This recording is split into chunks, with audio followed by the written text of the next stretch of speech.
नमस्कार मित्रांनो, आपण पाहत आहोत इयत्ता तिसरीच्या मराठी या विषयाच्या चौथ्या कवितेची क्वेश्चन आन्सर्स।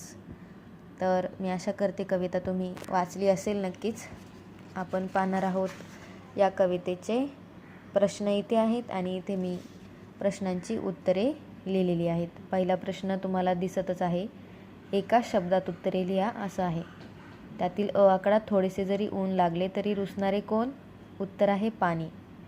दुसरा आकडा आहे, कवितेतले विमान कशाचे आहे? उत्तर आहे वाफेचे।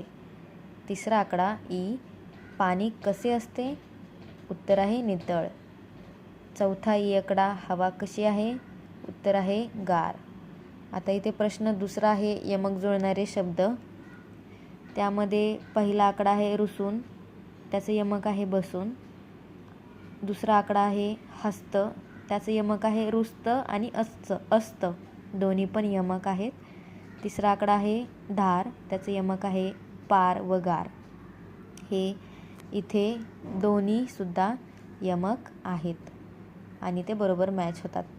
तसेच प्रश्न तिसरा आहे, योग्य की अयोग्य ते लिहा। पहिला आकडा आहे, पाणी नितळ असते।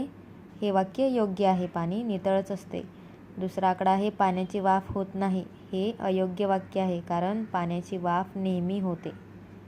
तिसरा आकडा आहे, वाफेला हवा लागली की पाऊस पडतो। हे वाक्य अयोग्य आहे मित्रांनो, कारण वाफेला हवा लागली की पाऊस पडत नाही। चौथा आकडा आहे, कवितेच्या मते पाणी कधी रुसत नाही। हेही अयोग्य आहे, कारण पहिल्याच दोन या शब्दांमध्ये कवीने असे लिहिलेले आहे की पाणी रुसून जातं, म्हणून अयोग्य आहे। अशा रीतीने आपण पाणी ही कविता पाहिलेली आहेत। आवडलं तर नक्कीच लाईक करा। काही प्रश्न असेल तर नक्कीच कमेंटमध्ये कळवा। धन्यवाद।